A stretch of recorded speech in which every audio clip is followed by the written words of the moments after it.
Commercial diving അല്ലെങ്കിൽ diving പഠിപ്പിക്കുമ്പോൾ നമുക്ക് ഏറ്റവും ഇമ്പോർട്ടൻ്റ് ആയിട്ട് വേണ്ടിയിട്ടുള്ളൊരു സംഭവമാണ് ബേസിക് സ്വിമ്മിങ്. ബേസിക് അല്ല, നല്ലോണം സ്വിമ്മിങ് അറിയണം. കാരണം വെള്ളത്തിലുള്ള പരിപാടിയാണ്. അപ്പോൾ നമ്മൾ ബേസിക് അറിഞ്ഞിട്ടോ അല്ലെങ്കിൽ വെറുതെ കിടന്ന് മുങ്ങി കളിച്ചിട്ടൊന്നും കാര്യമില്ല. നല്ല സ്വിമ്മിങ് അറിയണം. നമുക്ക് എനി ടൈം എന്ത് എമർജൻസി സംഭവിക്കുകയാണെങ്കിലും ജീവൻ രക്ഷിക്കണ്ടേ, നമ്മുടെയും അല്ലെങ്കിൽ നമ്മുടെ കൂടെയുള്ള ആളുടെയും ജീവൻ രക്ഷിക്കണമെങ്കിലും സ്വിമ്മിങ്ങിൽ നമ്മൾ എക്സ്പേർട്ട് ആയിരിക്കണം. അപ്പോൾ ഇന്ന് നമ്മൾ പുതിയ സ്റ്റുഡൻസിൻ്റെ സ്വിമ്മിങ് ടെസ്റ്റിലാണ് പോയിക്കൊണ്ടിരിക്കുന്നത് കേട്ടോ. അഗൈൻ അക്കോഡമിലേക്ക് തന്നെ നമ്മൾ പോയിക്കൊണ്ടിരിക്കുന്നത്. ഇവിടുത്തെ ആഫ്രിക്കയിലത്തെ എനിക്ക് എന്താ പറയുക, ട്രാഫിക് സിസ്റ്റമൊക്കെ ഉണ്ടല്ലോ, അതൊക്കെ എനിക്ക് ഭയങ്കര അടിപൊളി. ആക്സിഡൻ്റൊക്കെ എപ്പോഴും ഉണ്ടായിരിക്കും, അത് മിനിറ്റ് ഉണ്ടായിരിക്കും. അതെങ്ങനെയെന്ന് എനിക്കറിയില്ല. പക്ഷേ ട്രാഫിക്കിലൊക്കെ അവർ കൃത്യമായിട്ട് അത് ഫോളോ ചെയ്യുന്ന ആൾക്കാരാണ്, അതിൽ കോംപ്രമൈസ് ഒന്നുമില്ല. അപ്പോൾ അവർ സ്വിമ്മിങ്ങിനുള്ള പിള്ളേർ വെള്ളത്തിലേക്ക് ഇറങ്ങാൻ വേണ്ടി പോകുന്നു. നമ്മൾ അതിൻ്റെ മുമ്പ് ചെക്കിങ്ങും കാര്യങ്ങളും സേഫ്റ്റിയും എല്ലാം നമ്മൾ ഉറപ്പ് വരുത്തണം. അതിലുള്ള കാര്യങ്ങളൊക്കെ ചെക്ക് ചെയ്തുകൊണ്ടിരിക്കുക. അത് കഴിഞ്ഞിട്ട് ആ ഒരു ലാഡർ വഴിയാണ് താഴത്തേക്ക് ഇറങ്ങുക.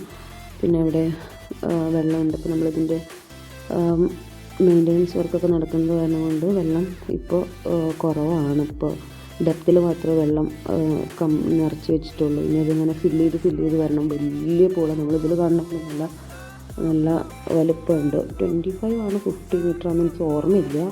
ഐ തിങ്ക് 25 തോന്നുന്നു. പിന്നെ ഇങ്ങനെ വെള്ളം ഇങ്ങനെ വന്നുകൊണ്ടിരിക്കുന്നുണ്ട്. ഇങ്ങനെ വീഡിയോയിൽ കാണാൻ വേണ്ടി പറ്റും.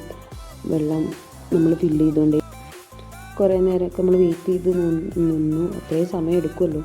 അപ്പോൾ എന്തായാലും കുഴപ്പമില്ല. അപ്പോഴേക്ക് അവരൊക്കെ വെച്ചിട്ടൊക്കെ മാറി വന്നപ്പോഴേക്ക് ഏകദേശം വെള്ളം ഇങ്ങനെ ഉയർന്നു വരുന്നുണ്ടായിരുന്നു. അത്രയെന്ന് വിചാരിച്ച് പിന്നെ കുഴപ്പമില്ല, അവരുടെ സ്വിമ്മിങ്ങും കാര്യങ്ങളൊക്കെ നടത്തി. അത് കഴിഞ്ഞിട്ട് ഞാനും പോയി ഡ്രസ്സൊക്കെ ചേഞ്ച് ചെയ്ത് വന്നു. അന്ന് നമ്മൾ വണ്ടിക്ക് വേണ്ടി വെയിറ്റ് ചെയ്തുകൊണ്ടിരിക്കുക കേട്ടോ. എക്യുപ്മെൻറ്റ്സ് എല്ലാം ലോഡ് ചെയ്ത് കഴിഞ്ഞു. അത് കഴിഞ്ഞ് ഞങ്ങളുടെ വണ്ടി ഇവിടെ വന്നിട്ടുണ്ടായിരുന്നു. അപ്പോൾ ഇനി തിരിച്ചു പോകാനുള്ള കാര്യങ്ങൾ നോക്കിക്കൊണ്ടിരിക്കുക. നല്ല വെയിലാണ് എപ്പോഴും, പക്ഷെ അതുപോലെ തന്നെ എപ്പോഴും നല്ല തണുപ്പാണ്. പിന്നെ അതിൻ്റെ ഇടയിൽ പോയിട്ട് ഞാൻ അവിടെ ഉണ്ടായിരുന്ന ജ്യൂസ് മുന്തിരി, ഞാൻ മുമ്പത്തെ വീഡിയോയിൽ കാണിച്ചിട്ടുണ്ടായിരുന്നില്ല, ജ്യൂസ് മുന്തിരി ഉണ്ടായിരുന്നു. ആ തോട്ടത്തിൽ പോയിട്ട് മുന്തിരിയൊക്കെ പൊട്ടിച്ച് അതൊക്കെ തിന്നുകൊണ്ടിരിക്കുക. നല്ല മധുരം. അതാണ് ഞാൻ ഇങ്ങനെ പറഞ്ഞുകൊണ്ടിരിക്കുന്നത്. ഞാൻ ആ വോയിസ് കട്ട് ചെയ്തു. പിന്നെ ഞാൻ ഒന്നുകൂടി ചെക്ക് ചെയ്യുവാണ് അവിടെ എന്തെങ്കിലുമൊക്കെ ഇരിപ്പുണ്ടോ. പോയി കഴിഞ്ഞിട്ട് രണ്ടാമത് ഇങ്ങോട്ട് വരുമ്പോൾ അത് ബുദ്ധിമുട്ടല്ല. അപ്പോൾ എല്ലാം ചെക്ക് ചെയ്ത് നോക്കി, അവിടെ ഒന്നും ഇല്ല. എൻ്റെ ഫേവറേറ്റ് പ്ലേസ് ആയിട്ട് എനിക്ക് ഇതിൻ്റെ ഡിസൈൻ, വുഡ് വെച്ചിട്ടുള്ള ഡിസൈനിങ്ങൊക്കെ ഭയങ്കര ഇഷ്ടപ്പെട്ടു. ഭയങ്കര രസം അത് കണ്ടുകൊണ്ടിരിക്കുകയാണ്. ഒരു വ്യൂ എന്ന് പറഞ്ഞാൽ ഭയങ്കര രസമാണ്. അങ്ങനെയൊന്നും ആയിരുന്നില്ല. ഇപ്പോൾ നമ്മൾ കുറച്ചും കൂടെ ഒക്കെ മാറ്റം വരുത്തി അടിപൊളിയാക്കി കേട്ടോ. ഇപ്പോൾ നമ്മുടെ എന്തെങ്കിലും ഫംഗ്ഷൻ വെക്കുകയൊക്കെ ആണെങ്കിൽ അതിൻ്റെയും കൂടിയുള്ള ഒരു ചെറിയൊരു എന്താ പറയുക, ഒരു ഗ്യാതറിങ് പ്ലേസും കൂടിയാണ്. നമ്മൾ 2-3 ഫംഗ്ഷൻസ്, നമ്മൾ ക്രിസ്മസിൻ്റെ ഫംഗ്ഷനൊക്കെ ഇവിടെ തന്നെ നമ്മൾ അറേഞ്ച് ചെയ്തിട്ടുണ്ടായിരുന്നത്.